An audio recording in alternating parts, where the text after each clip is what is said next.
Dimp Digital presents Idle Game Chat. Cool.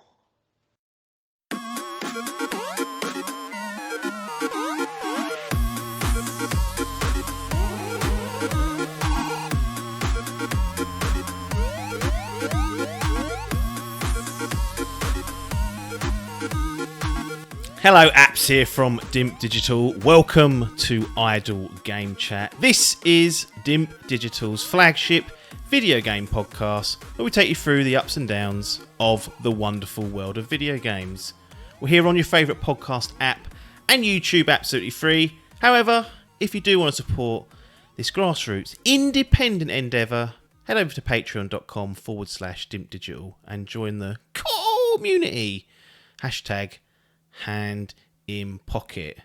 This week, I'm joined once again, second week running, by our resident referee, it's Logan. How's it going? Good. Hot. Good. Hot now. You wait till when people are listening to this. It'll be Monday for the freebies. They're going to be boiling if they're in the UK. So spare a thought for them poor bastards having to melt and listen to this. I had someone at work say to me the other day, literally earlier, saying basically, like, do the trains struggle to operate with the heat here? Because she's from America. Right, and I was like, well, basically, if anything's a bit hot or a bit cold, then it all comes to a standstill. Yep. I literally said, it's pathetic and it does annoy me. And I think that is, to sum it up, really. Like, well, why would we not run trains? They're struggling to run in normal conditions because they keep going on bloody strike. So we've got that now affecting things. No. It's just bizarre, isn't it? Yeah. I mean, it is. The simple fact is we don't have hot or cold days that often, so you can't necessarily build everything and have everything in place to cater for these odd occasions. But yeah, it is still ridiculous. Like, I don't understand how steel or iron tracks can bend in the heat. See the state of it. They sometimes post the pictures on the socials and the state of those tracks, and you think, well, how am I not getting flipped off every morning? Yeah. It's bizarre, isn't it? Yeah, it's also ties into, like, I've got the windows open now, so I'm concerned that some yob will go by and be like, I'm ruining the entire podcast. But I don't normally do that because it's, excessively hot. There, I have done that, and then I thought, well, we're investing in this air conditioning malarkey. But then, like you said, it's literally like. It's like 2 weeks of full of days tops that it's going to get used. I'm like, is that worth the investment? I'll probably spend 1,200 quid of energy bills trying to keep it running as well. Yeah. So I'm going to be even further out of pocket. And I think, well, I'll just get the windows open and it inevitably just lets hot air in and I just melt it regardless. So that's not happening. Yeah, it's... I mean, arguably, it's difficult to keep all that cold air in. As soon as you open a door, it all evacuates, or a window. Yeah. So you've got to have everything closed and... Yeah, no, I know what you mean. It's exactly that. It's like 2 weeks of hell, but then it all just goes back to being average to bearable. Really. Yeah. Yeah. Well, at least the Patreon bods will be enjoying this in what will seem like cool conditions on a Friday, Saturday, or Sunday, because the quoted temperatures are getting up to the 39s and 40s on Tuesday. And the plus 35 on Monday, so might not be here next week. Might have just collapsed from heat exhaustion. So we will see. Quick update. Remember last week? Actually, people, or I can hear them already going, "Where's Adkins? Have you killed?" No, Adkins is not dead. He might be dead. I don't know. I haven't spoke to him today, but he was alive last time I checked in with him. In fact, no, he just posted the Office Lego set that's been released, so he's still alive as we record this. I just thought the poor boy might deserve a summer break, and I enjoyed last week's episode. I thought, well, Logan's always good value, so he's having a few weeks off. Why not? Rotation. Probably should do that more often, really, because it is fatiguing. It's all right for me, but I know others are like, bloody hell. Well, I don't ever really mind doing it because it's like it isn't really taxing. Well, don't tell them that. They're supposed to pay for this, ideally. Well, no. Well, it's not difficult. I mean, it's because we're talented and it comes naturally. Yes. But I think it's always the same, isn't it? It's like trying to tee some people up, and if they're not expecting it, they don't know what to look at. Or Adkins always expects it, and he's never ready. So that's another. You know what he's like? No. He'll be back shortly, but don't worry about him. He's having a little rest. Everyone needs a little rest now and again. So from last week, I mentioned that Forsaken delay, and I'd speculated that it was purely for scheduling reasons, in that God of War had got a release date like a month before or a month after Forsaken. On that same day, they went, "Yeah, it's been delayed." And I didn't actually read the actual kind of message that they'd sent out, but here's the giveaway. This is on the tweet. I don't know why I wasn't prepared or decided not to do this. Usually I'm quite thorough, but that time I was like, no, just snatch the headline and then talk about it. So that was lazy. But here's the actual message. As a result of ongoing discussions with our key partners, we've made the strategic decision to move the launch date of Forspoken to January the 24th, 2023. All game elements are now complete and development is in its final polishing phase. Now, I know better than to listen and take these comments as read, these articles, these statements, because they're, PR machine and whatnot.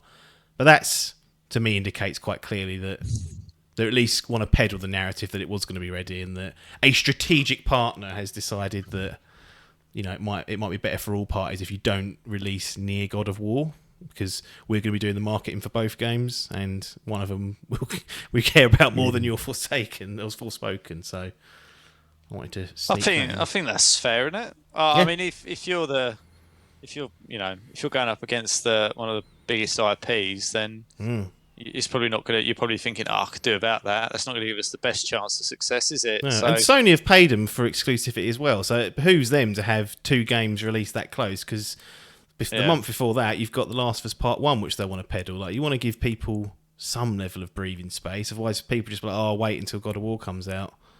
And then I suspect this always happens in some form behind the scenes when you're trying to work out a release date. You're probably either thinking, get in there before a certain competitor, or if you're coming up against something like that, you're thinking, cool, we want the runway clear. Yeah.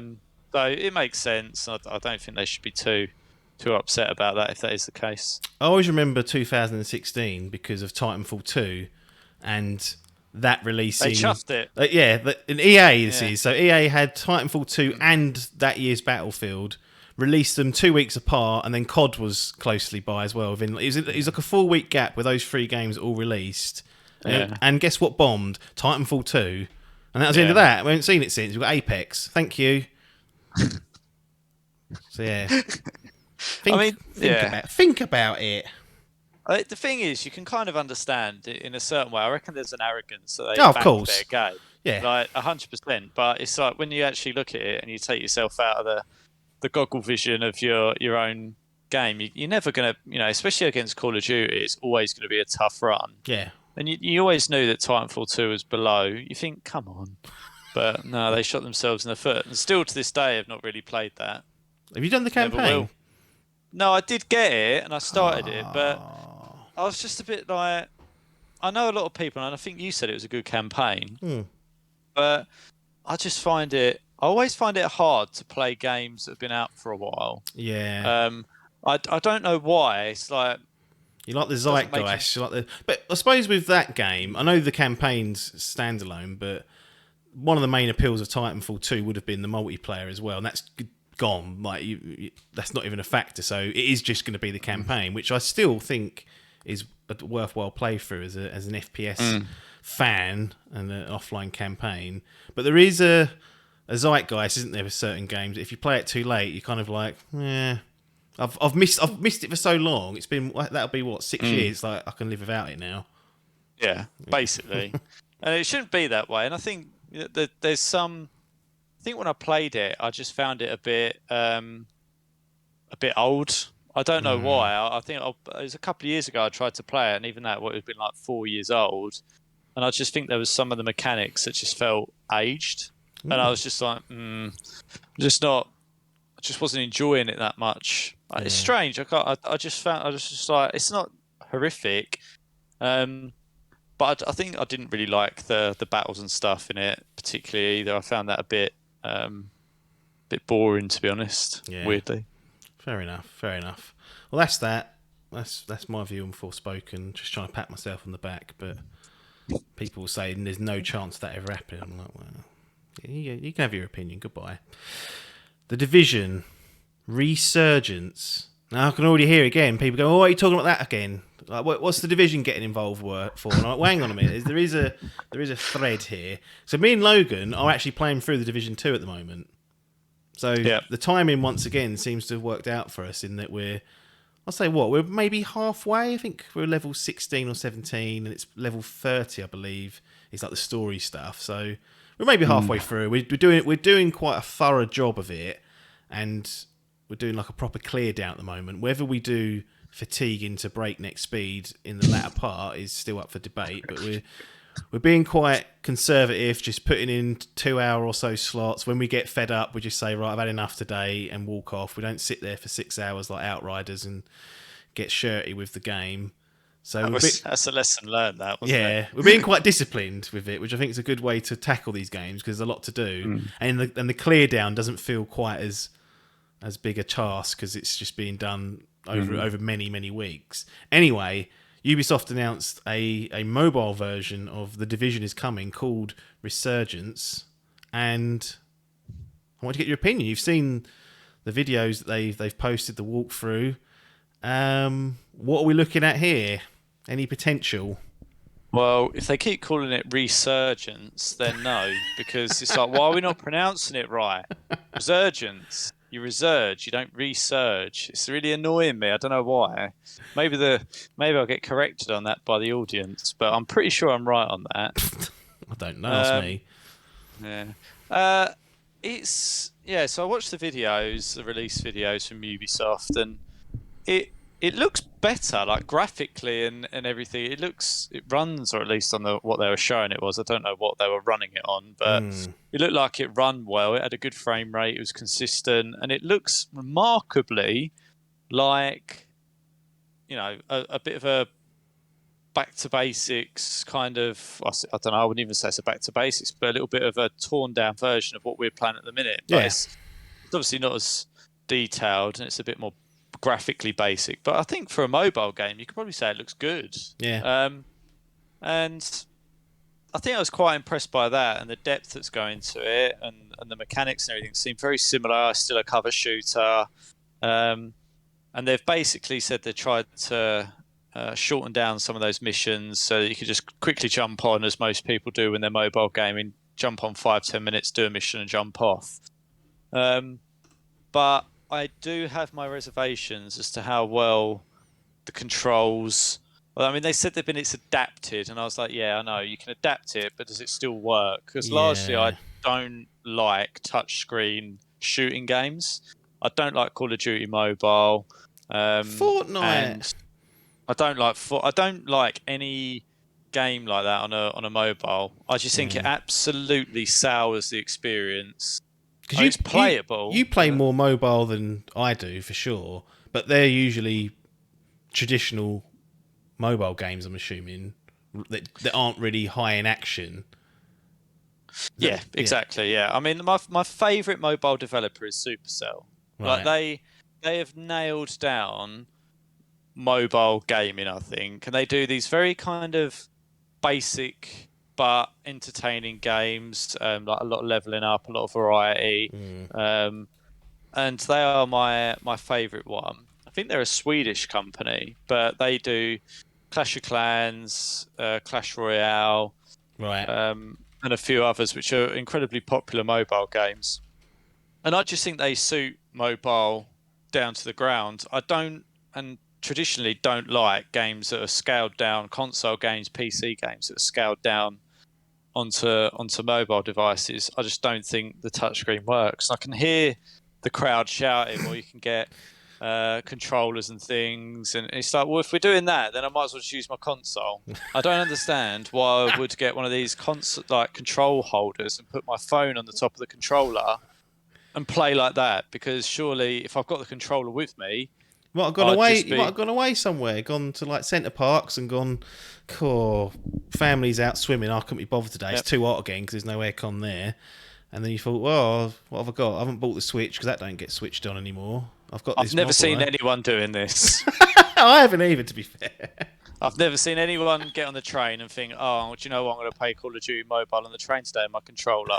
Like, it just in the real world, it doesn't happen. So everyone's would be doing it with their fingers and thumbs, and it just, I think it just translates into a poor experience, or not a poor one, but just a less enjoyable experience. It doesn't come as intuitively as a controller. And I think I said this. I think I said to you this morning when we were talking about it. I was like, I struggle at the best of times with the mechanics sometimes in the Division. Yeah, even just with a fully fledged controller mapping, that's still fully fledged controller, all the FPS in the world, Yeah. like the tech in the world. Like the idea of trying to thread a needle with some of these cover shooters with the shooting mechanics just doesn't sound that ideal to me. No, I agree with all that. Like, I was impressed with what they could do. I mean, I have no idea what the mobile space looks like these days. I'm just completely ignorant to it. But I was like, this looks, pretty good, giving the Switch a run for its money. I mean, people are going to start going, "Oh, you're anti-Nintendo." So just you wait, you wait. You'll be happy in a minute. But then, yeah, you've got the whole. I just think, for me, I'm like, why would I ever choose this way to play? Like, I'm never that desperate to play something. Like, I'm never in a jam. Like, I've only got my phone. I need to get my game in. Yeah, it's just never a thing. If I'm going somewhere, if I'm going on holiday where I think I might want to, then that's where the Switch does, get dusted off and taken into the hand luggage, and it can be used for that. But I still get a bad neck. It doesn't matter what I do with this portable crap. Bad neck all the time, so I'll try and avoid doing it if possible. But I don't enjoy it. I don't. I think it's quite possibly the worst way to do gaming. Like, what about streaming to the phone? So a cloud-based conversion onto a mobile. That's the ultimate, isn't it? Yeah. Like, not only do you get the device with the poor controls, you get the lag as well to deal with. But it's it's really it is amazing technologically that you can do that on a phone. Like, even when someone says, and as you said, the graphics look good, really.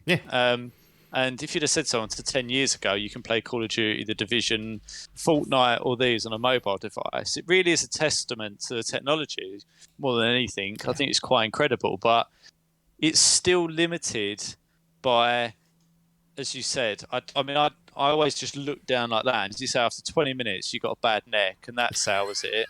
And it's just ergonomically poor. Oh, yeah. It really, and in every way, it just makes the experience of gaming less enjoyable, and it makes it seem more of an effort.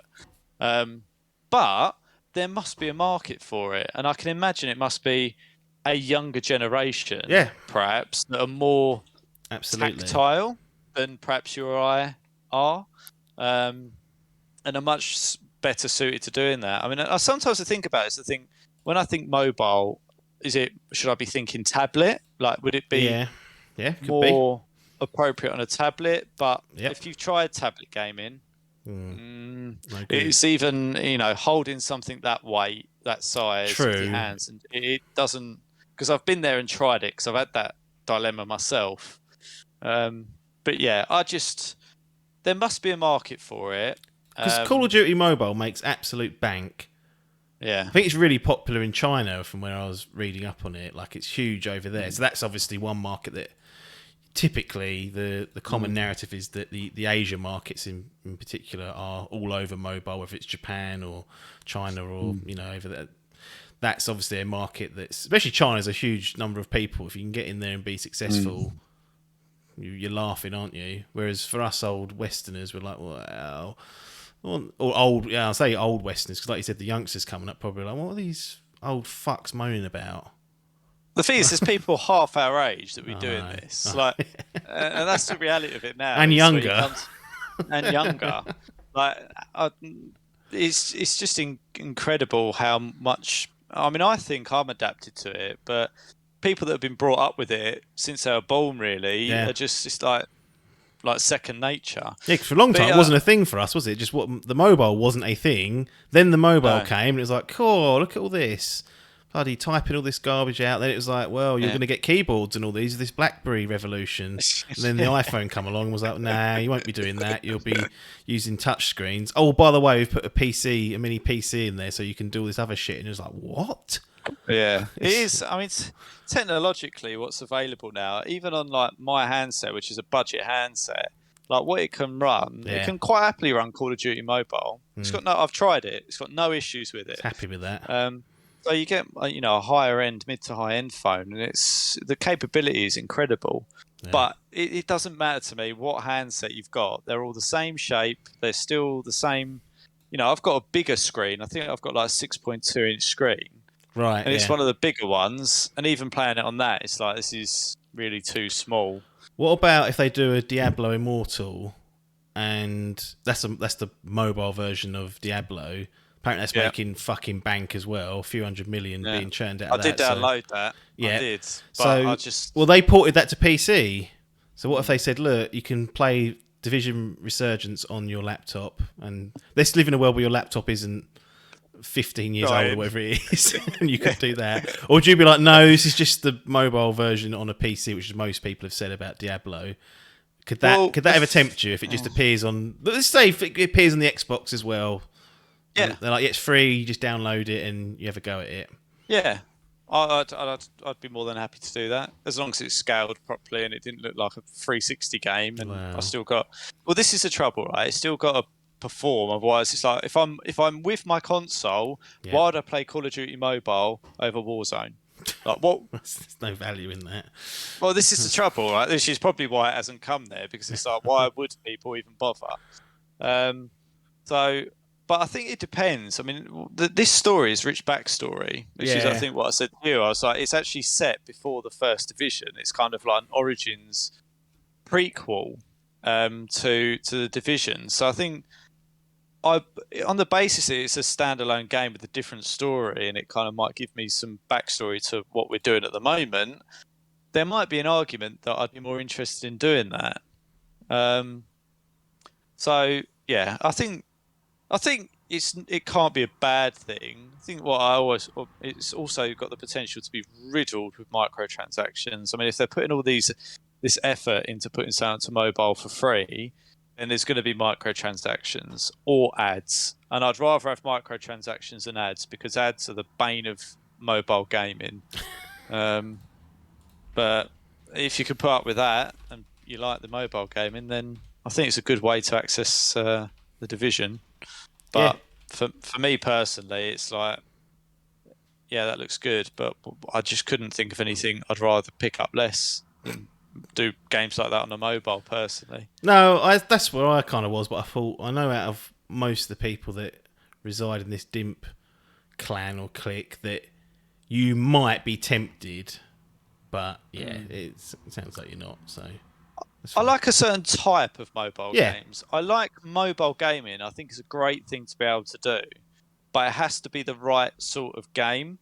And I like sort of like quick games, like Hearthstone, for example, works well still on mobile. Like, there's no real degradation between playing it on mobile and with a mouse or on a laptop or a tablet. Like, I think that moves well onto mobile devices, but shooting games, whether it's first or third person, I'm a bit like, if you've got touch controls on the screen, if that's involved, it's like, that's just a no-go for me. No. Well, people can sign up for the alpha if they want to. Ubisoft, again, offering these pre-release alphas, and probably more important for a mobile game than any of them. But we talked about Skull and Bones last week, and that's out there as well. But Division Resurgence is coming at some point, I think, in 2023, and it doesn't sound like either of us are going to bother with it. Rich backstory denied. It would be interesting if they brought that to Xbox, though. I am slightly annoyed that there's rich backstory to be had.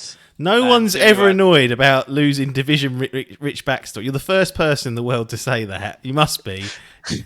No, I wouldn't. I mean, look, it's not like it's the most engaging story, but I mean, just broadly speaking, like some games, like to bring a prequel story and it not be directly available on the console you're playing it on is a bit weird. Is it? I thought it was set between 1 and 2, or is it like jumping around? Is it one of these spin-offs that's kind of touching bases with all of it? We're going to go down the fucking lore thing in a minute if we're not careful. You can correct me, but I thought they said it was set before the first Division. So that would be, I'm just trying to think how the Division works, during the outbreak, I assume. So the outbreak, I think, has happened. Yeah. But there's still a period of time that's gone between the outbreak and when you start the Division. I think it's just before Division starts. Like the Division is still there, but before the story starts in the first Division. Yeah, they did say, you're right. All I've got here is Resurgence takes place in the post-crisis New York City and offers new perspectives on key story events that have taken place in previous titles. And that's it. They'll probably change it before it comes out anyway, and then we won't have to worry about it. But there we go. Off you go to the alpha test if you want to go that. If you want the rich lore, then get in contact with Logan. He seems to know it all. So without even finishing the second game, he's up to snuff with the timeline of the Division. Oh dear. Number 2, Bayonetta 3 gets a release date and trailer. So that's 28th of October 2022. I moaned to Adkins about this being missing off their partner showcase 3 weeks ago, or whatever it might have been, and they decided just to drop this out of nowhere. I'm like, what are you doing? What? But fair enough, it's done now. But the bigger question for me to you is, I feel like Nintendo have started to pack some heat in 2022. Okay, we've got no Zelda, we've got no Mario, the undisputed kings of their stable, you would say. But here's a list of the games that have come out and the games that are scheduled to come out in 2022. Pokemon Legends Arceus, Triangle Strategy, Kirby and the Forgotten Land, Nintendo Switch Sports, Mario Strikers Battle League, Fire Emblem Warriors 3 Hopes, Live Alive, that's a remake, coming next week in fact, Xenoblade Chronicles 3 coming in a few weeks, Splatoon 3, Bayonetta 3, Pokemon Scarlet and Violet, and they've got that Advance War 1+2 reboot camp that was supposed to come out, I think, in April, and then Putin decided to upset the world, so it's been pushed back and indefinitely delayed. So, I mean, I've played Arceus, everyone's heard my thoughts on that. The idea is exactly what I was after. Execution had some to be desired, technically. Xenoblade, not Xenoblade, Bayonetta 3, something I am quite tempted to jump in on, but I'll probably want to play the first 2 before. I do have access to those if I want to do that, so it's just a case of making the time. Failing that, I could just watch a catch-up and just dive straight in. But there's a lot of other games on there that don't necessarily appeal to me, but they've churned out almost 12 games, but they're going to, by the time the schedule's done, almost 12 games of a year that's seemingly strong stuff. If you're a fan of their stable, I don't see how this is anything but a great year. Not saying it speaks to you necessarily, all that stuff. No. But sometimes you've got to look at what's happening and think, well, the people that do like their stuff, they're absolutely laughing. And then we've got fucking Jim Ryan at Sony scrabbling around trying to get free games out, and Phil's just given up and said, I ain't doing nothing. I've had enough this year. Nintendo just churning out stuff for their fans and happily getting on with it whilst printing absolute money. And not getting largely shat on like all the others are in some way, shape or form. Yeah. I mean, I guess that speaks volumes to the strength of the lineup now on the Switch. I mean, to be sitting here and saying that they've had a strong year, and to your point, without any Zelda or Mario being lurking like that, that's quite incredible. It's like saying Xbox have had a strong year without any Halo or Gears of War or something, or you know what people have arguably got these consoles for. But I think I'm trying to think now what happened last year, and my gut instinct is it was pretty barren land. Well, we had a discussion and said a similar thing, that there wasn't much for us, but again there was just volume of Nintendo, you know, franchises and spin-offs and stuff. So again, they kind of served their customer base. The trouble with me is I'm only there for the gym, so they are few and far between, in my opinion. So I don't get involved with it too often. But if you're just ingrained in this this world of Nintendo and love all these sports takes on Mario and Kirby and Switch Sports, which is like Wii Sport. Like, you're cackling. There's plenty to be getting on with. I mean, I think it's probably fair to say there's always been a lot, even in the early days of the Switch. I think there was a lot there. As you said, it was a little bit of a that slow first burn. year had Zelda to launch, and then ended with Mario Odyssey. So the two big juggernauts came out, and I believe Splatoon 2 even came out in that year, or maybe the year after. They had other things like ARMS. But really, for me, that was like... this is what I've been saying. Like, I only need 2 games from each of these bastards. Microsoft, give me 2 games that I'm interested in. PlayStation, give me 2 games I'm interested in. Nintendo, give me 2 games I'm interested in. And I'm happy with that. Like, I don't expect to love everything they do. I don't expect to love all 12 or 5 or whatever they're going to churn out. But if you can manage 2 games that I enjoy and think highly of, I think you've had a good year, because... you can't cater for my taste every time, so 2 seems like a fair number. If you chuck in 6 games out there, you might hit 2 of them. Yeah. I mean, as I say, I'm pretty much there for the Mario, the Pokemon, and stuff. Like, I would quite happily go for things like Kirby. I thought they looked quite good. Yeah, I think I'd have enjoyed playing it, but it's difficult when you've got 3 consoles to keep on top of it all and play everything. So you have to make cuts. Yeah, and I think they have had a strong year. I think that it's I don't know what it is. It just makes me feel like it just doesn't have that pull. I don't know why. I think it's the idea of doing things portably that made me sort of sneer at it a little bit. It's that neck ache again coming back. Ergonomics not being sussed. I think it's easy to have snobbery when you look at what the Xbox chucking out and the PS5's chucking out. Can't take them on the go, though. No, but then you look at that Switch sitting there. Like, I can literally look at it now, and I'm thinking, it's literally the size of a controller. What am I doing? Like, why would that get prioritised over these big old bastards that are sitting up here? And you get a bit, I think, of console snobbery, I think. You're probably sitting there with your PC going, well, this is... I need to use this machine. Well, it's difficult, isn't it? Because it keeps... it's one fuck up from another on PC, it seems. You've got all these lazy bastards doing shit ports. It's like, wow. I've paid $2,000 for this. What's going on? I wonder how much of that is there, though. Like, this sort of, like, console snobbery towards favouring things that are... like PlayStation or Xbox, and even PC games over the Switch stuff, and it kind of just gets lost in amongst the sea of other stuff. But when you rattle off that list and you say that it's like 12 good games there without Zelda or Mario, it does really reinforce the strength of what Nintendo have got going on. Yeah, no, I agree. Plus all the other stuff that they chuck out there that didn't get a mention. That's probably half decent. Yeah. You still play for your Fortnites on there and all that kind of stuff. Like, Rocket League, if you fancy that. I mean, I don't know why people would be playing that. It baffles me. But they probably said it to like just you only play with like Switch players, assume they're going to be playing against youngsters and going to blow them away. They turn crossplay off, I reckon, and just try and dominate the Switch rankings, and then realise actually all those kids are better than them.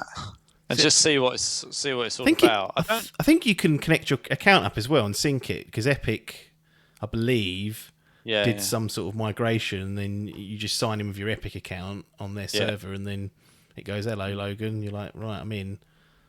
So, but no, I mean, the frame rate would be appalling. It would be the buttery 120 that I get, or whatever it is. There's that snobbery again coming out to play. Yeah, this is the trouble. This is what I'm talking about. Subconscious snobbery.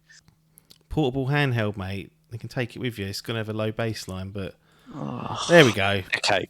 Nintendo doing well. Some people are saying they've been doing well ages, and I go, wow, we'll see.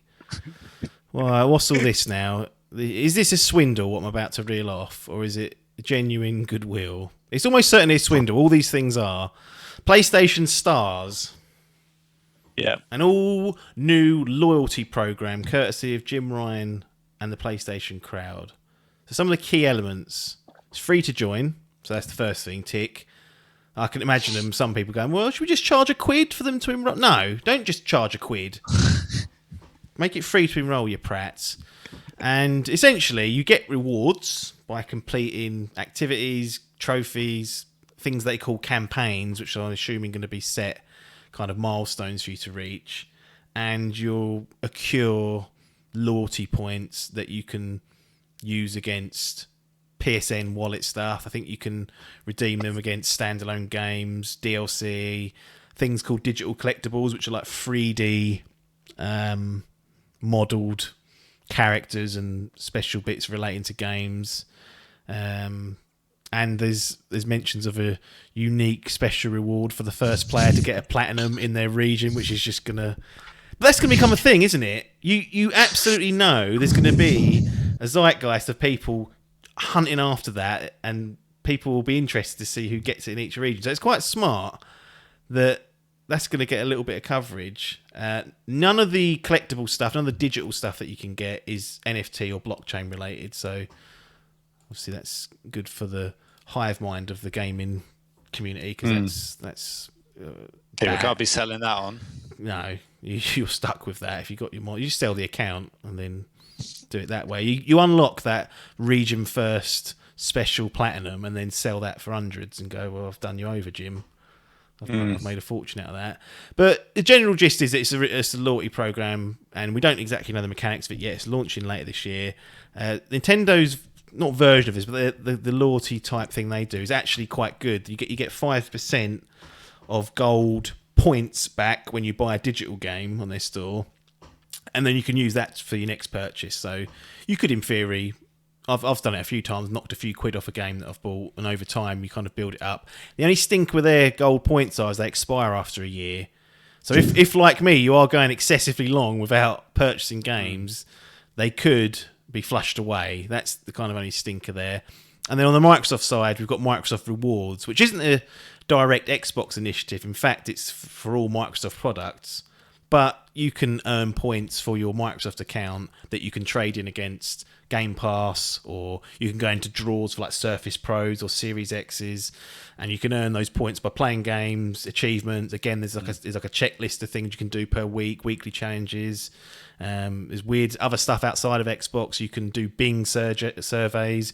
If you use Bing, you'll get points. Like, there's all these ways that you can earn these points and then use them for whatever you decide to do in the Microsoft world. And this is obviously PlayStation's stab at that. They're the last ones out there. What's your thoughts here? Late to the party. Cool. Is my initial thought. Yep. I mean, they are a bit. Well, they are. But it's coming. I mean, All's well that ends well, I say. Yeah. I see it's always good where you get something for what you were going to do anyway.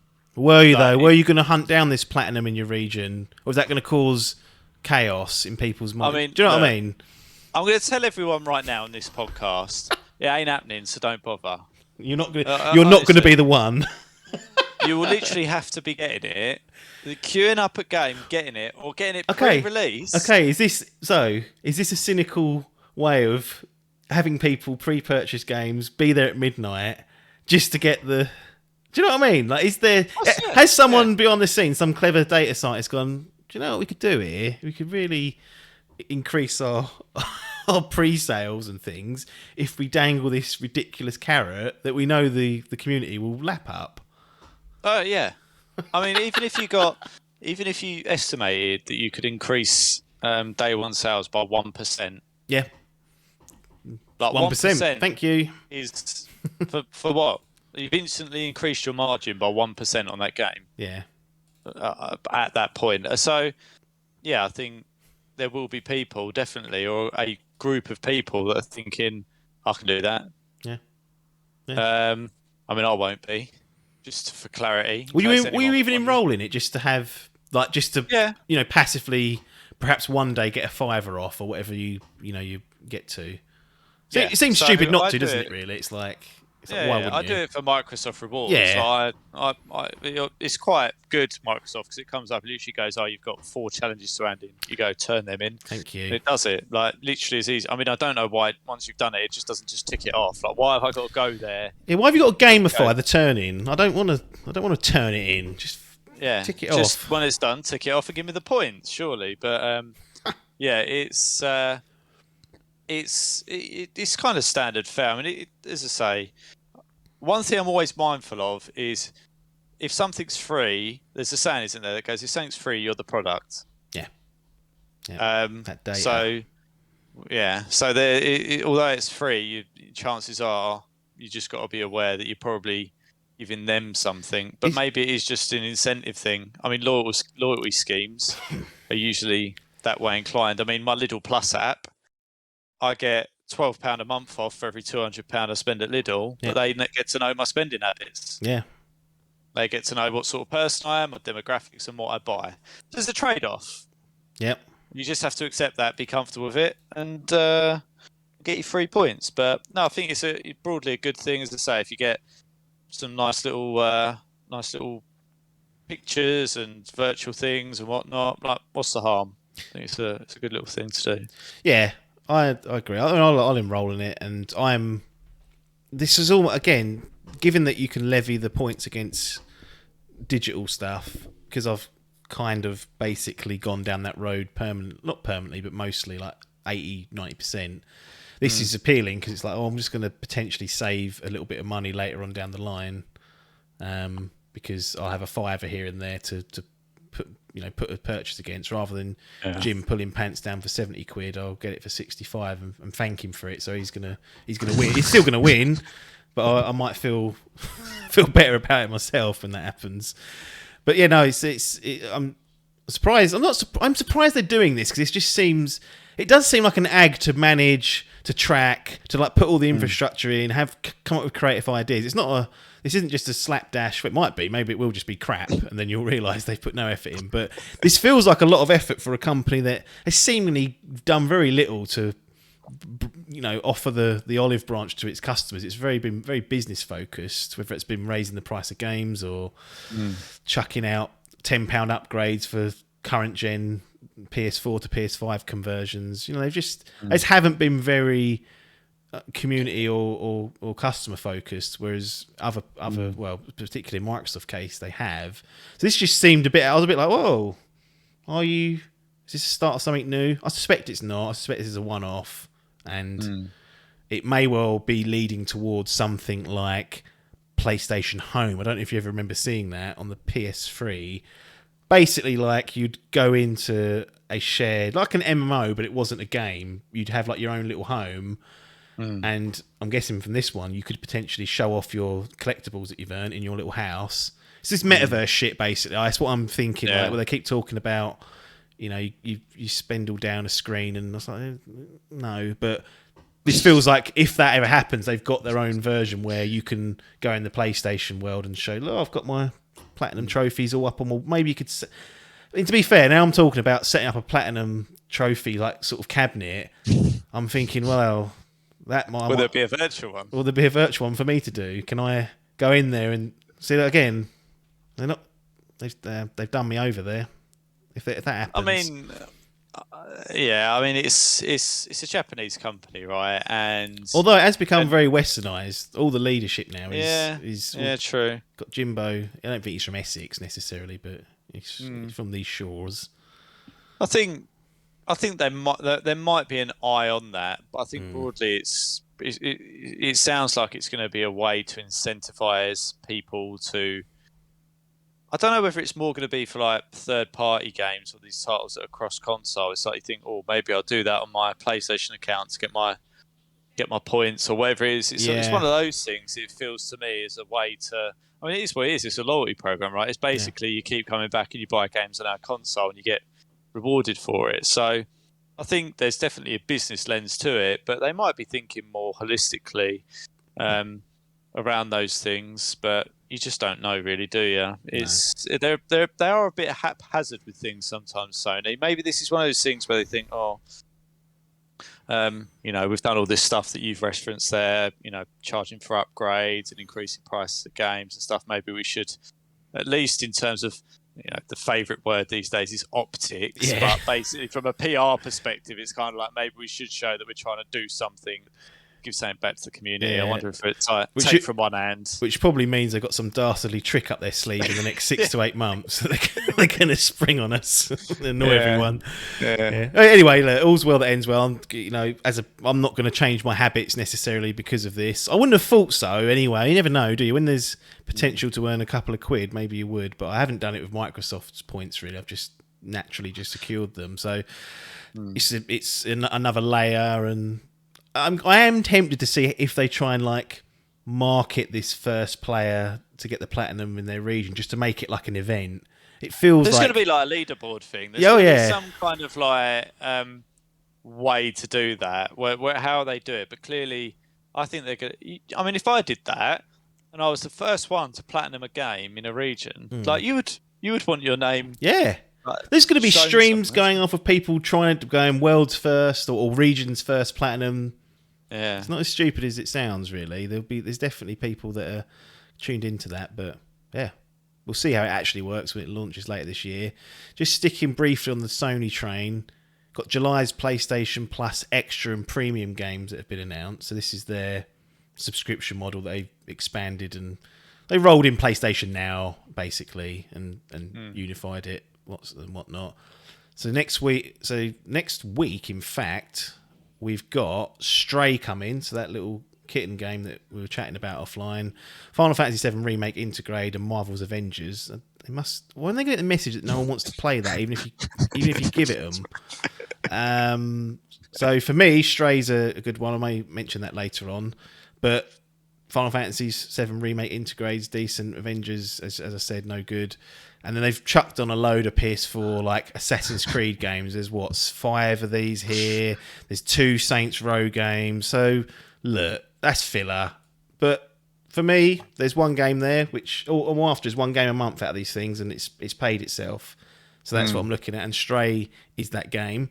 In the Classics catalogue, so this is for the premium members. I've got this, but not through choice. I was grandfathered into it because I had PlayStation Now, so it didn't cost me what it should have cost, but I'll take it anyway. So this tier is meant to be the classic games that they've got, so PlayStation 1, PS2, and PSP games. This is the worst part of the service, undoubtedly, at the moment. Like, it's lackluster, there's missing games. A lot of the stuff that are on the micro or the mini PS1 aren't on this. It's kind of like, what are you guys doing? And this is the first month, like the first refresh that they've given us. And they got 2 games they've added to this classic library. No Heroes Allowed and Loco Roco Midnight Carnival. That is pathetic. If you were paying for this premium service on the guise of, I want to see and play more classic games, that is just appalling. This is the first month. So what are they going to do in 6 months' time when they're getting bored? It's bad, That's bad. Like, imagine if you were really pumped for that and you're thinking they're going to get some of those classics on it. Yeah. Metal Gear Solid 35th anniversary or Metal Gear 35th anniversary just passed, and they've just sat their thumb up arse. Good lord! I mean, that doesn't bode well. Say Metal Gear. I was thinking like classic, like GTA or I don't know. You ain't getting them anymore. You ain't getting GTA 3 anymore because they got a definitive tutor out. No, I was thinking like. Oh, you mean? Classic. Yeah, like the original. The PS1. Version. Yeah, okay. Yeah, like I was thinking like the PS1 versions and the PS2. Well, not the PS2. Yeah. But yeah, I was thinking, surely they'll get some of those classic ones on there. I don't think Rockstar want to acknowledge they made those games. They just never talk about them. I know. Never. It's so weird, isn't it? Because that's the Genesis. Were so successful. Yeah, it's the Genesis. They were so successful. But I don't know whether they would, if you go back to it, you'd think, good lord. Oh, you would. How on earth? You would. You play that on a PS1, it runs about 4 frames per second. Like, you would. That's why they don't want anyone to see them anymore, because it makes you feel sick. Yeah, it's the top down. That's another story, but anyway, so that's pathetic as a premium offering on your top membership. If that's the only difference, really, is that you're getting these classic games, and that's it really is a bad. So I still think the extra tier is the happy medium. It's a step up from like the online only. Does give you a good library of games generally, and Stray is a good ad, and so's Remake 7 Remake, I should say, Intergrade. So that's still the sweet spot, I think, if people are sniffing around this. But premium's just becoming less and less enticing by the week, it seems. I'm adamant. I think it's like, I always think about it like classic car motoring.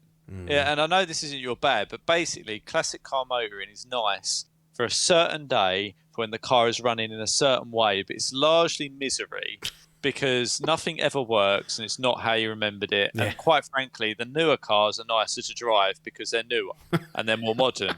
And I think it's the same with gaming. It's like your brain tricks you into thinking that some of these classics were like you want to play them again. And you go back to it and you think, good Lord, this is just not.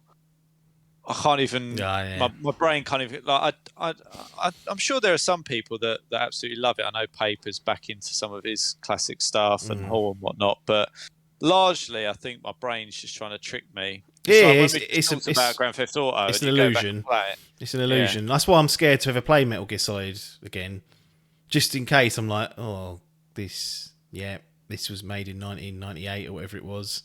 But there's nothing wrong with it because it was to the generation and the technology it had available. But your brain has become accustomed.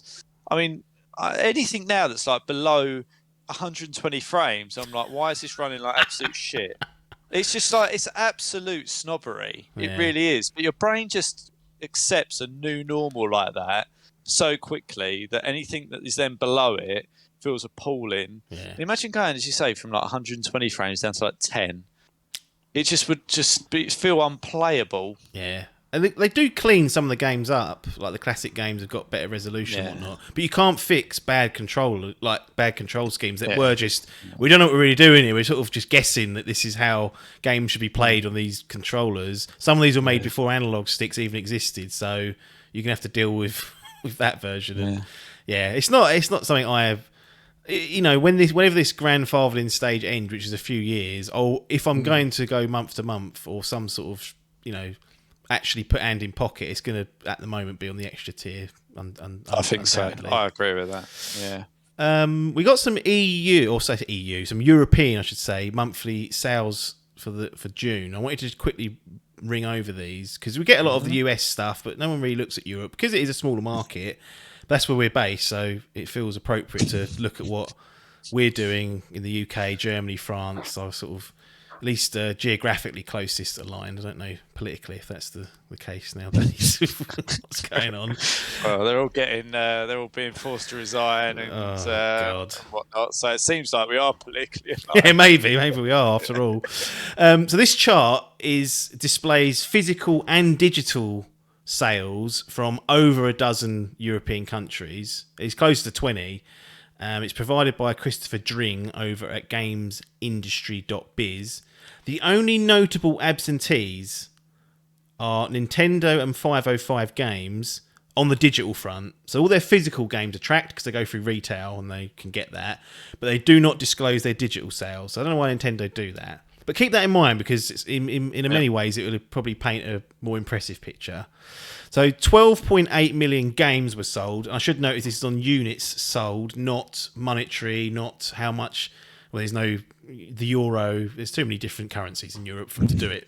So it's on units sold. So it's how many people picked up this game and played it. So 12.8 million games were sold across the European market. 4.73 of those were physical. 8.1 were digital. So that's a 63%. The days of it being digital in the minority have well and truly gone now. It's consistently above 60, closer to 70 sometimes. So that was interesting. The number one game for June was F1 2022, and that was with just 1 week on the shelves. It came out late in June. Particularly popular in Germany and the UK, according to this. Interesting. FIFA was second, so that's standard. That's always knocking about. And that was just ahead of Mario Striker's Battle League football. So we're just talking about Nintendo. And again, even more impressive given that that's physical only. And if we've got the stat of about 60% of digital, they potentially could be higher, it could be top, had we known the digital stuff. That was. I mean, most people you'd expect would be buying that digitally on that. Yeah. I'm surprised so many people are still buying Those bloody cartridges. They're the worst of all for physical collection. It's just, it's not just that. It's that tab on the Switch. I feel like it's going to rip off. That you put, you clip it open and put the cartridge in. I feel like I'm going to break it. I've never even opened mine. Don't bother. Pointless. Never even opened it. I have never bought or used one of those Nintendo cartridges for my Switch. But anyway, we digress. That is impressive. So Mario Strikers was the best-selling box game of the month. So it probably would have been number one had we got the data for that. Particularly, this is some funny insight. It's a particularly big hit in France, with the sales in France representing 40% of the entire European market. So the French loving their Mario. Love that, do they? Yeah. The Quarry, which is the Supermassive game, that dropped in at number 8. And that's 19% higher than their last title from Supermassive, which was the Dark Pictures anthology House of Ashes, and that was October last year. So that's a nice one for them, because that is actually a more expensive game as well. It's almost double, if not more, the price of the Dark Pictures anthology. So that's done well. Anyway, the full rundown is F1 top, FIFA second, Mario Strikers third, GTA 5 fourth, Lego Star Wars Skywalker Saga 5th, Nintendo Switch Sports number 6, Red Dead Redemption 2 number 7, The Quarry number 8, Horizon Forbidden West number 9, and Elden Ring number 10. I can't believe that GTA and Red Dead Redemption are still on there. What are we doing? The money printers.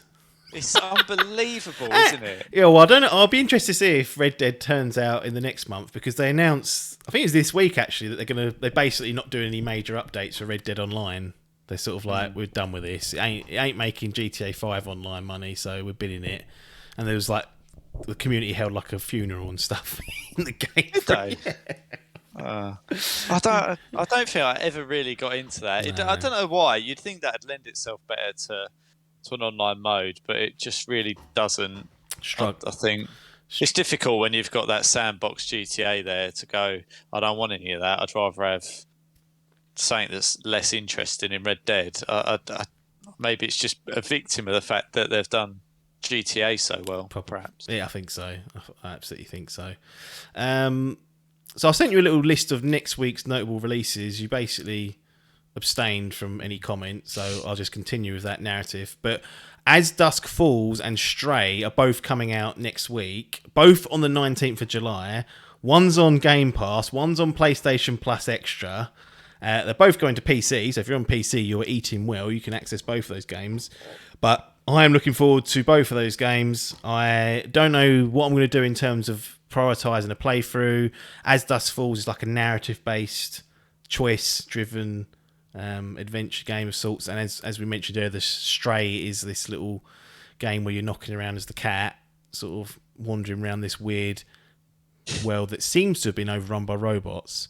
But it's annoying that they're both on the same day of the same week, when literally I've been sitting here for 6 to 8 weeks with nothing really new coming out that I'm interested in, and then two games that have caught my eye both decide to drop on the same day. So annoying. Goes back to what we started at the beginning. Get your schedule sorted so I can play the games more efficiently. I don't like all this getting caught out. But that's fair enough. Maybe you're just a bit of a victim of what you like to play more than anything. Probably, yeah.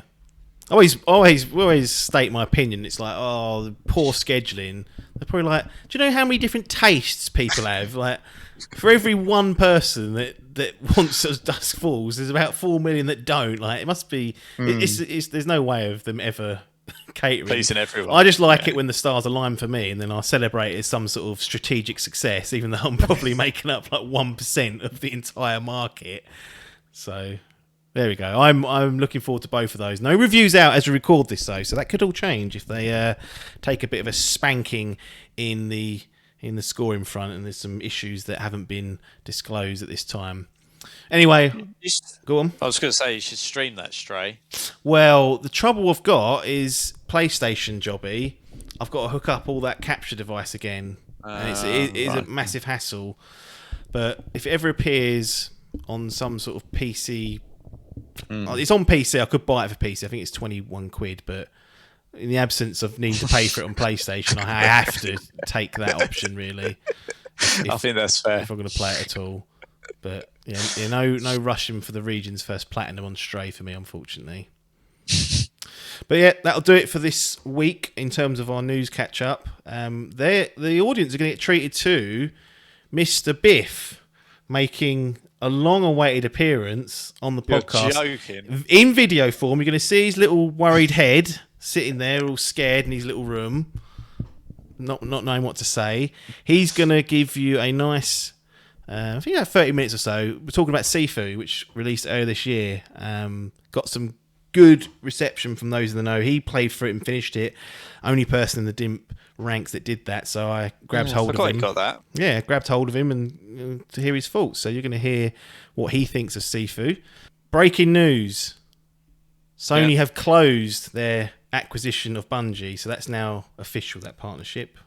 It was revealed earlier in the year. A few bill for Bungie and the Destiny boys and girls. Yeah.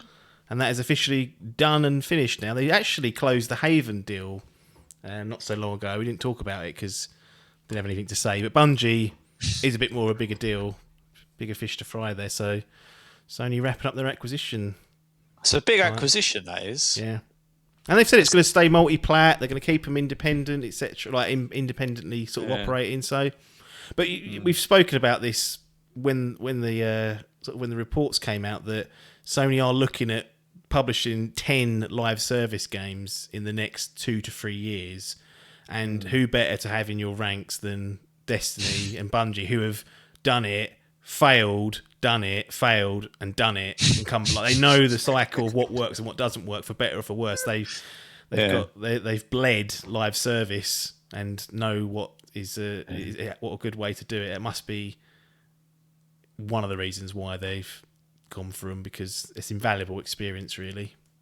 Yeah, I mean, I just think they're a very good studio. Yeah.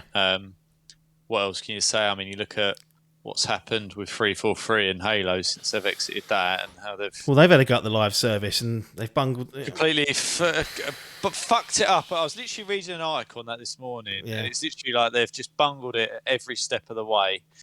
And that's arguably what Bungie have been through the pain of, but have come out, as you said, better for it. So yeah, that is a big acquisition, but I'm sure they think that it'll be a valuable one for them. Yeah.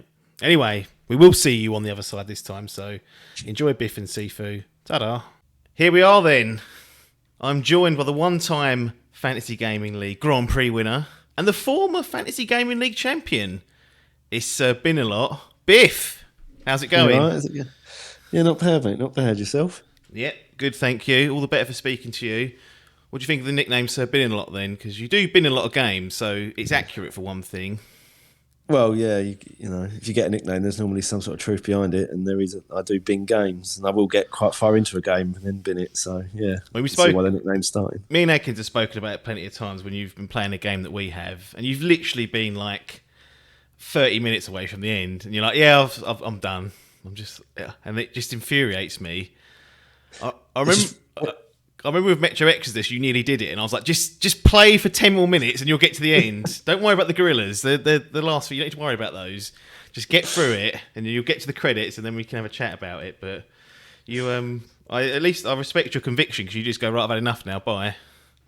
Yeah, I think it's just when I stop enjoying something, I think, what am I doing here? My time's precious, because got that little boy now, he keeps running around causing problems. So when I get an hour, I'm like, right, what am I doing with this hour? Am I actually enjoying it? No, right, get off, bin it, done. Off you go. Well, I'm excited for this one, not just because you're here. I mean, the fans, they hear a lot about you, but they don't really hear from you too much. So it's good for them to finally hear that voice again. It's been a little while. But really, the game that we're talking about is SIFU. And this is a game that I've been interested in, but it just came at that point in the year where there was just like a massive rush of games after it. I think we had SIFU, Dying Light, Horizon, Elden Ring, all in February, or close in that 4-week period. So I was being very disciplined, holding off, waiting for Horizon to come out and to commit to that. You didn't pick this up on release, but picked it up a bit later on. But I am interested in the game. But maybe your opinion will sway me either way as to whether I take the plunge on this. So you played this on your PS5. It's also available on PS4 and PC. Developed by Slow Clap. So I'm not familiar with these chaps and chapesses at all. Their previous game was something called Absolver, which I had never played or even really heard of. So I wanted to start things off by asking exactly how this kind of ended up on your radar, because it's not your typical sort of big budget, AAA, well-known franchise. This is a smaller indie game, for lack of a better term. So how did you get wind of this, and what sort of drew you into even going on and making the purchase? So basically, I follow Sony PlayStation on Instagram, and I think it's Sony exclusive because it's not on Xbox, but it is on PC, isn't it? That's it. Yeah, it's not on Xbox, but it is on PC. So they must have had an agreement there for a term at least. Yeah. So it showed up, and then I saw the video of it, and I was like, oh, it just looked like a real little like kung fu game. And then I watched a few videos on it, and the more I watched, the more I thought it looked quite good. And it wasn't till sort of it got released a couple of months before it got released that I actually found out it was sort of like an indie game, because it didn't even get a disc release. It was like download only. So I wasn't even aware of it. I thought it was going to be like a proper, big hit title. But yeah, that's basically how I spotted it. Yeah. So Sony's Instagram advertising working for Slow Clap. Yeah, yeah. That's amazing. How long do you think you actually played it for, from start to finish? Good 25 hours, I reckon. What? 20, yeah. Oh, I thought you were going to say like 8 hours. No. Good 20, 25 hours, I reckon. Wow. I've completed it twice, like back to back. You've gone for it twice? Yeah. And it's hard. Some levels are hard and some bosses are hard, so you're there for a little while, sort of a couple of hours trying to do a section. So yeah, it is good, yeah. Interesting. So it's available online, and also by the time this goes out, the physical release has come out as well. But I checked the store as we're recording this, and it's £32.99. So I was going to ask the question, because I was expecting you to say like 7-8 hours, or maybe up to 10. I was thinking if he gets to 10, he's probably been a bit poor, like slow at it, like struggling, sort of hoping that it was going to get easier, and it wasn't. And my question was going to be, does it feel too short for that price? But 25 hours, I know it's not 80 hours of Horizon, but then that's 70 quid. Like, yeah, that feels okay to me. That's different to what I had assumed. Where do you stand on the price versus length? Because in one of the comments before we spoke, you did say it felt quite short, but I'm surprised it's even that long. Yeah, so I mean, when I say 25 hours, it's probably closer to 20, but there was a lot of faff, and like I said, I've been through it twice and struggled on some sections, but it is quite short. And the problem is the first level, like once you've got the hang of it, it's quite samey. Yeah. They could have sort of, I don't know how they would have mixed it up, because it is a kung fu game and all it is doing kung fu, but or karate, sorry. But it did feel a little bit short, because it's quite similar from start to finish. There's not a lot of sort of mix up in it, and the enemy types aren't that sort of different. There's big guys, little guys, and some are just a bit tougher. So it's in that aspect, 32 quid is a little bit steep, I think, for the length of the game. Yeah. Even though like I say, I put 20 hours in, but that was more me faffing around, and like I went through it twice. That's actually I just completely ignored that you'd said that you'd gone through it twice. So a first playthrough, perhaps, I don't know, what, 10-ish? Yeah, 10-12 hours, and then the next bit, sort of 7-8 hours. Interesting. Okay, that makes more sense now. I was not aware that you'd gone through it twice, but you must have enjoyed it to go back to it. Was there any, I don't know if there's any, we'll keep away from spoilers, but is there any reason why you went back other than just to play the game again and go, I'll start again? Is it like a new game plus, or how does that sort of work? Yeah, basically there's sort of a game plus mode on it. And you sort of unlock moves, and if you unlock them 5 times, and they start from the beginning, so then you can start from the beginning with all the moves you've unlocked. And it makes it a little bit more interesting, and you sort of feel like a bit of a... Was it a fucking breeze when you went back to that first level of those moves? Yeah, you slaughter them all and go, yep, I'm the absolute king here. I've done the first level, I don't even think I got hit. That's how much of a daddy I was. So yeah, I just felt quite tough. That's how it should look, I thought, like how I played it. But the first time I actually played it, I got the shit kicked out of me by everyone. So yeah, I needed to play it again just for my own satisfaction. Interesting. So I've just read this. It says the game is inspired by Back Me Kung Fu. So I think you're right to say Kung Fu. You won't get shouted at for that. Okay. That's fine on that front. So story wise, you've got a reputation for just sort of giving away the endings of things that are like 80 hours long. Now, you know me better than to do that whilst I'm here. But what's the sort of basic setup of the story? Because what I'm kind of hearing or what I've seen, I've watched a little bit of the game, is that it's kind of like a revenge tale almost, where you're setting off to avenge your old sensei potentially. Is that basically the gist of it? And is it? Yeah, that is basically the whole gist of the story. It's a revenge thing, and there's sort of 5 people responsible, Right, that you're taking revenge for, and everyone is a level and a boss at the end. So that's basically the concept of it.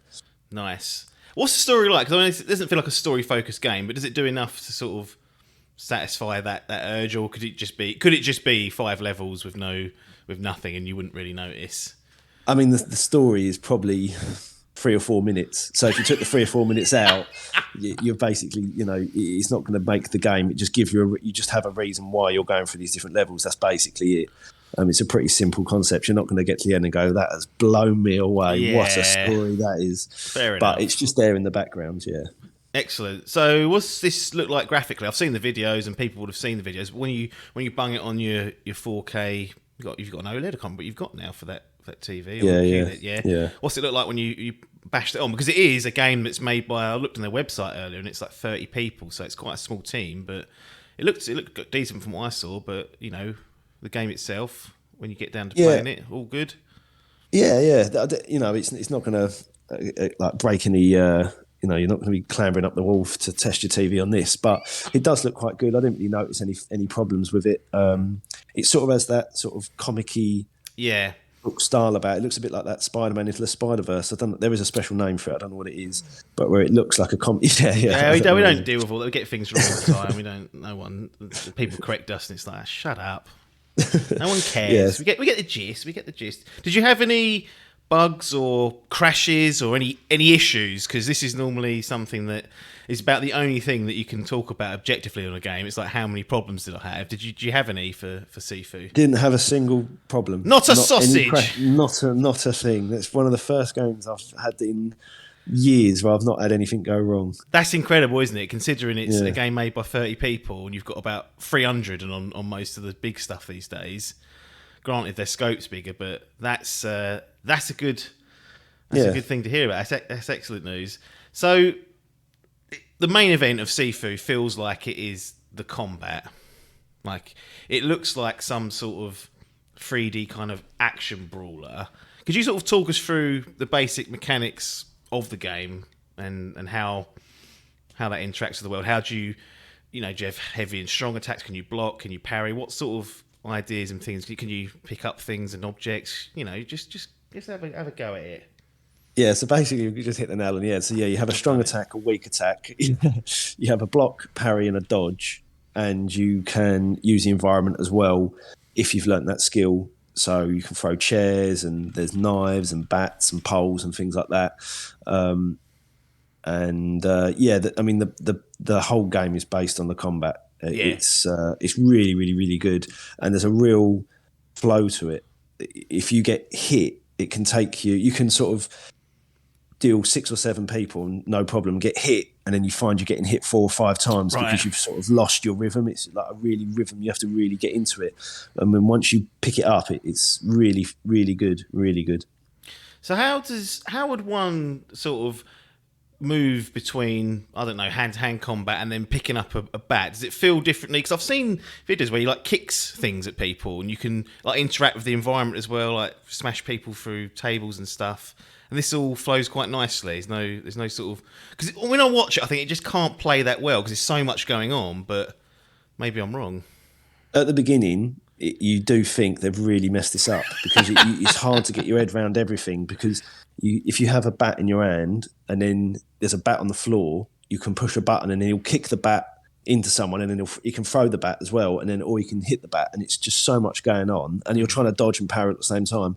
But after you've been killed and you've gone through it the same section a few times, you really pick it up, and then it does make a lot of sense. But I did find it quite frustrating at the beginning because I was like, oh, this is way too hard. I can't get my head around this. But once you get beaten up a few times, it sort of everything makes a little bit more sense. So in terms of like dodge, parry, and perhaps blocking, how do you figure out which of those three is best to do in any given situation? Are there like on-screen cues that tell you that, or do you just have to learn that this enemy is going to do a sweeping attack and I need to dodge out the way of that one? Or is there some sort of on-screen key that you can say, oh, it's flashing red, I need to do this? So it's basically a mixture of both. So if there's a red attack, it means it's unblockable. So you want to dodge that one. But then some enemies, you don't know what they're going to do, and they don't have any unblockable attacks, but they might hit high, hit low, and you have to be able to dodge high, dodge low, and learn their moves. And then like there's like these tall, really skinny women, and they can do like really high attacks, really low attacks, and that took me ages to get my head around there. It was driving me up the wall trying to dodge and jump out the way of their stuff, but once you get it, it's pretty easy again, getting that rhythm. But so yeah, there are a few cues, but more it's just you get beaten up and then you think, right, I don't do it that way, I do it this way, sort of thing. Interesting. So I've heard about the aging mechanic where on a playthrough you'll have you can age up to the age of 75, I think you've said to me at the weekend or something. So once you hit that age, it's game over. You have to go back to, well, I guess you can go to your last save, but if you're only 5% through the game, you're not going to get very far. But how does the aging mechanic work? Every time you die, it adds years to your life, and are there any other changes in your skills or your abilities as you get older? So basically, as you get older, when you hit, I think it's 30, your health deteriorates slightly, but your strength goes up. I can relate to that. I remember hitting 30 and thinking, "Cool, that was it. 10% just wiped off." So that is accurate for those out there. Yeah, so that's basically it. So your strength goes up, so you hit harder, but your health goes down, so you can't take as much damage. And as you get older and older, 40, 50, 60s, it becomes harder and harder. But it's a really, really good little mechanic, actually. It's quite a clever little system, because when you beat a level, it's like I said, there's like 5 levels. When you beat a level, if you say you get to level 2 and you started it you were 30 years old, if you die at 75, you can go back to that level, but you can only start at 30. Yeah. So it's the youngest age you completed the last level at is what you can do the next level. That's like your checkpoint. Interesting. Yeah, basically, yeah. So what age do you start at? Do you start at like 20 or 25, or is it like 20? 20? Yeah, 20, yeah. Nice. And did you find there was like a sweet spot of like, I don't know, say like 40, where you've lost a bit of health but you're hitting a little bit harder, so that actually works better for you? Or did you find just any extra years was always just harder to complete because I had less health? When you're in your 60s, everything becomes a lot harder. You get it and you're like, fucking hell, that's just a slap and I'm nearly dead. So I actually preferred being 20. Right. That was when I thought it was the best, to just be a young pup and be able to take a battering, because when you beat 6 or 7 people and you do a finishing move on them, you gain a little bit of your health back. So it made it easier for me having as much health as possible. I see. You can make as many mistakes you like then. Well, not as many as you like, but more of them. Yeah, basically, yeah. And how do each of these 5 levels work? I assume they are segregated levels, so you don't walk around freely between them all. They're like, you go to level 1 and there's an environment there. But obviously, some of these levels you're going to be trying multiple times and multiple runs. Is there anything in there that changes each time you go back? Yeah, so as you when you complete a level, so it's quite interesting actually, because there's shortcuts and the shortcuts aren't open to you. So you might actually get to level 4 and you find a key, and that key is for level 1. So when you go back to level 1, you can open a door, and it means you cut out like 25% of the level, so you can get to the boss. So when you replay the game, you can get to the boss quicker, and therefore you should, in theory, be a lower level when you complete the level, and then it helps you progress the game that way. I see. So you always go through the same way, but you can open up shortcuts and cut out bits of the level and cut out harder people. And it means that you can obviously get to the next level with a lower year. Yeah, because you've got less combat to go through. Yeah. So I mean, you can still blow it on like the one piece of combat you go through, but in theory, it should be easier. Is there any like XP for killing or not killing? Or I suppose you are killing them or knocking out the enemies. Like, is there any progression into? Because you mentioned a little bit about your skills earlier on, but that didn't sound like it was quite like that. Is there any like experience or other bits and pieces you do to expand your character? So you gain experience, and then you can spend that and buy skills of it. So it's different moves, and then there's sort of things you can do with the weapons, like knives and poles and finishers and things like that. And you can like freeze time, and then just do like a one-punch hit, and it just knocks someone back, and then you can do your normal moves. Yeah. And in that freeze time, you can unlock different moves to knock them onto the floor or knock them back into a group of people.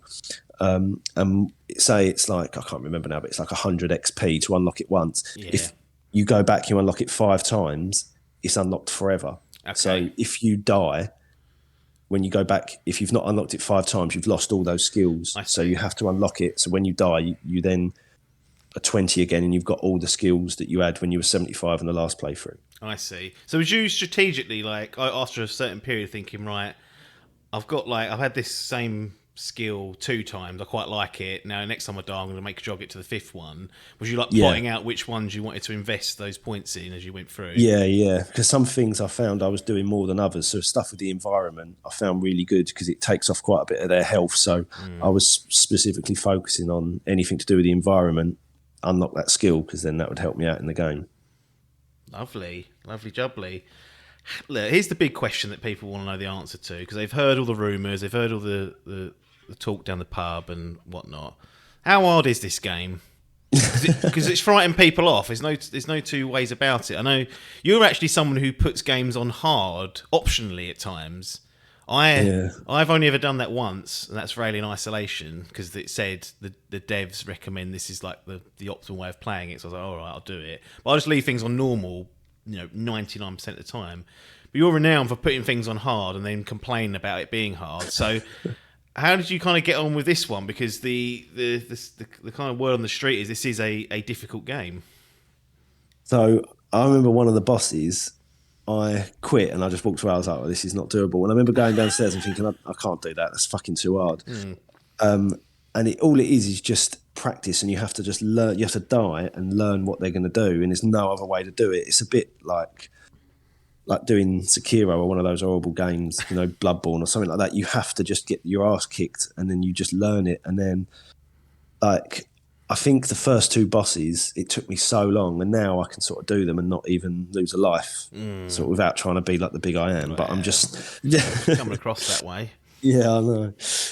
So it's just basically you have to die. You have to learn it. Basically, learn their moveset and what they can and can't do. And I just found it really, really frustrating at the beginning. But once you get the sort of the knack of it, it's like I say, it's that whole rhythm thing. You have to you feel the flow of the fight. Interesting. So it's no getting away from being a difficult game. I think they may have already added this, but they were looking at adding difficulty levels in. I don't know if they're going to move the baseline difficulty down or just give people the option to turn it down, but that's probably out for people who are listening to this now. They can go look it up. But any other business for SIFU? Anything that we've not talked about that you wanted to mention? Anything that stuck out for you, either good or bad?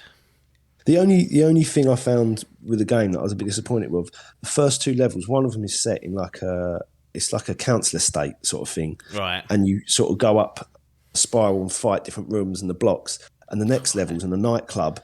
Yeah. And it's like they're just really good. And then the next 3, they're all very samey. It's like an office or a... Right, not as exciting. A museum. Yeah, and I was a bit disappointed by that because the first 2 were so good. I found the last 3 a bit bland.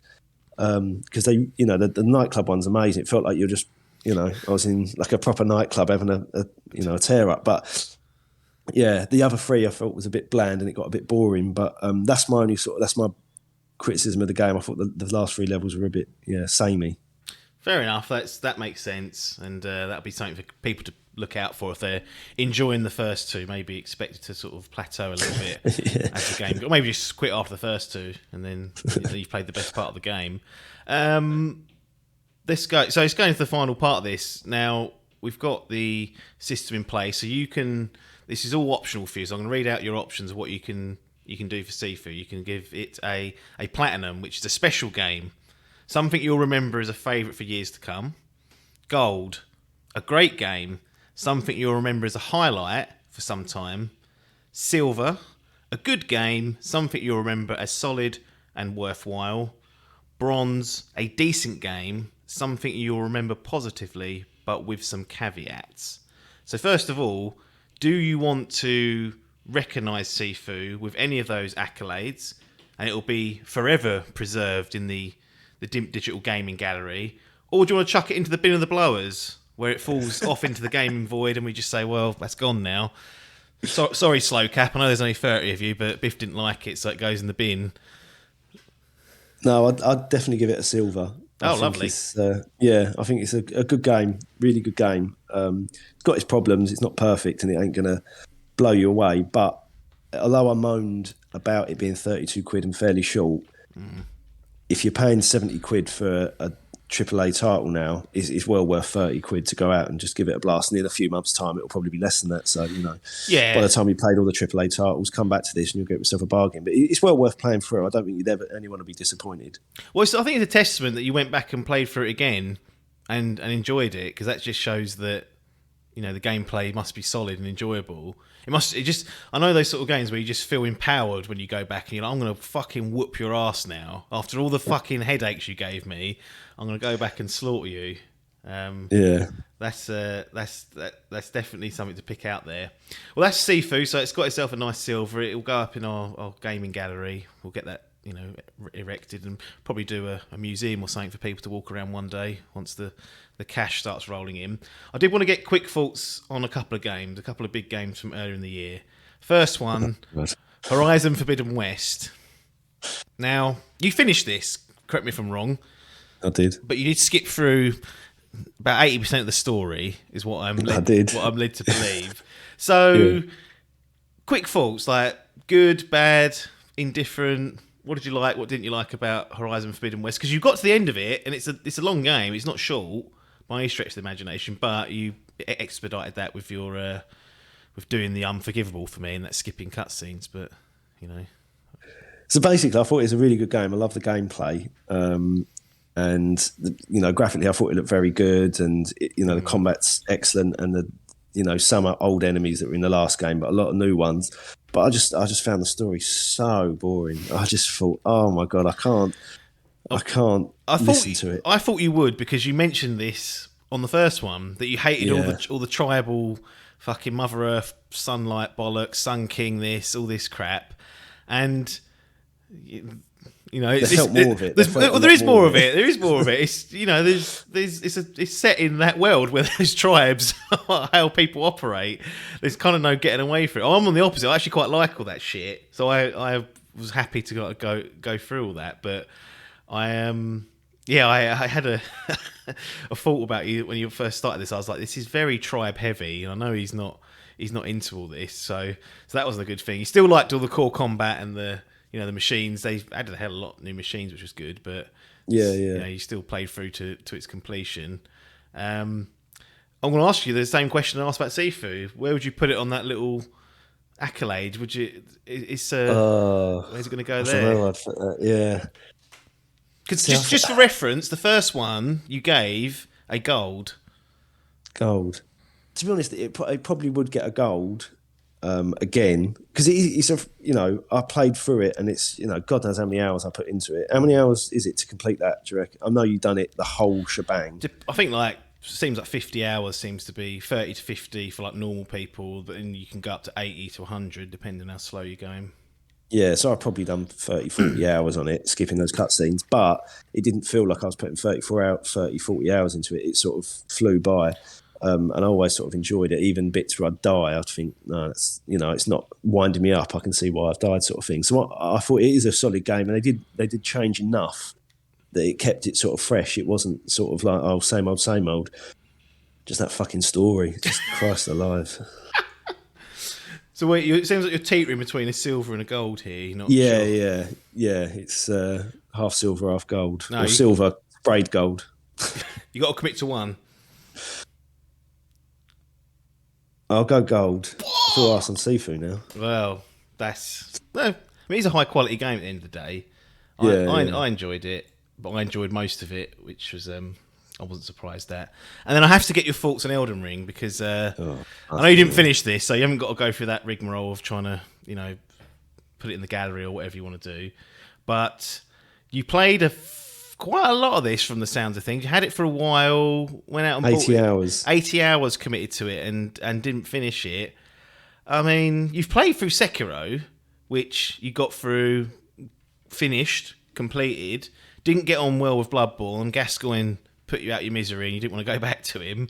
No. An Elden Ring sounds, 80 hours is longer than what you've done in both of those games, probably combined. So there must have been something there. Is it just that the game just doesn't end and you're like, I can't be bothered with this anymore?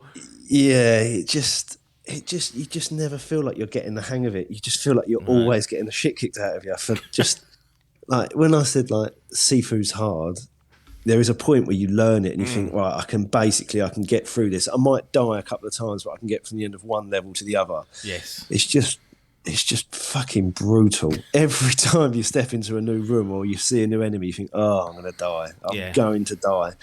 And unless you're massively overpowered, even if you're overpowered, like I didn't know, but you can sort of Google a boss and it will tell you what level you should be at. Right, okay. To fight the boss. Adkins gave him that tip because I was getting the shit that kicked out of fucking me. cheat.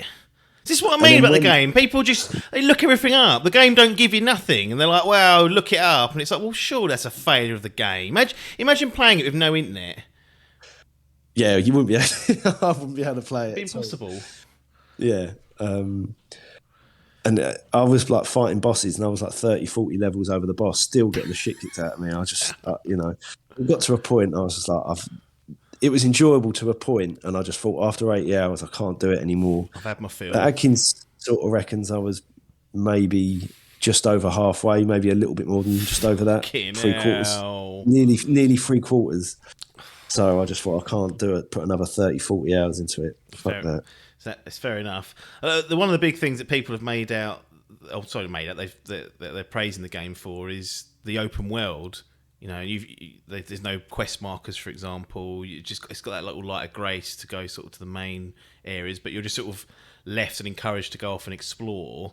How did you get on with that? Because a lot of the open world games that we play are quest markers. You go here, you know where the mission is, you progress, you move on. Whereas in Elden Ring, there's people scratching their ass for 15 hours around the rocks that have nothing to do with anything, and they stumble across this like cove or something and go on a really interesting little dungeon trip. But how did you find that sort of style of open world in comparison to, say, even Horizon, which came out a few weeks before? Yeah, it is interesting to have it like that. I remember reading about it and people saying, if you come across a really hard boss, it's all right, you can just fuck off and go somewhere else. But there was just another hard boss. It's just an island of hard bosses. No matter where I seemed to go, I was getting beaten up. So some of the bits are interesting, though. Like you say, you can have a wander off and then you find a cave and you go into a dungeon and then there's like all sorts in there, and then you find another one or find a castle, and it is interesting in that there's like a real varied mixture of sort of environments. It's not as sort of bleak as Bloodborne, with everything just black. I mean, Demon Souls, so the other one, everything was just black and you dreary. tried that as well, didn't you? Yeah, I didn't get very far in that one, but I got further than Bloodborne. Yeah. And so there is a lot of environment there. And there are a lot of variations of enemies and things like that. And it is interesting. The horse is good as well because it's you can sort of fight on horseback, and adds another dimension to the game. But it's just so fucking hard, just so hard. Would you prefer more games to do the no quest marker and waypoint approach, or do you feel like no? Maybe occasionally, but not every game. Yeah.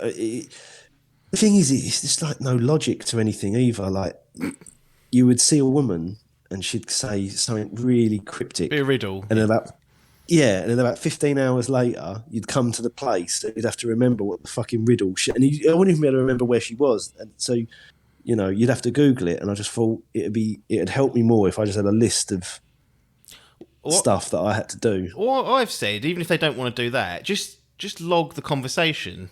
What the riddle was and the woman said, and then you can it's not going to give anything away. It's just there for memory, so you haven't got to fucking write it down on a bit of paper. Yeah, it's honestly, and you spend I found, because I know some people say it's a bit easy, but I found I was spending more time on my phone than I was on the game, just sitting with my phone, going, right, where do I go now? Right. What does that mean? What the fuck does this? You could have done with a map full of level? icons telling you where to go, and you'd been happier. Yeah, basically, yeah, it would have made the game a bit more enjoyable for me rather than just wandering around getting the shit kicked out of me. Fair enough. I know people scream about the purity of those games, but there are times when I think, what are we doing here? We're going back. That's what we used to do in the 90s. Have hard game. It didn't tell you nothing. I'm surprised they haven't brought a magazine out you have to subscribe to, and it gives you like a bit every week and things like that you used to when you was a kid. It will get there Cheat eventually. codes. It will get you eventually, but it'll be an NFT. You have to download it with your cryptocurrency. But anyway, Biff, thanks for that. I enjoyed that chat. That was good fun. Good to hear about SIFU and get your thoughts on Horizon Forbidden West and Elden Ring. I know the audience would have enjoyed it as well. Everybody else, you know where to go. You can go to patreon.com/Dimp Digital if you wish to support us and the show. But there's nothing more for us to say here, though, other than thanks for your time and ta-da.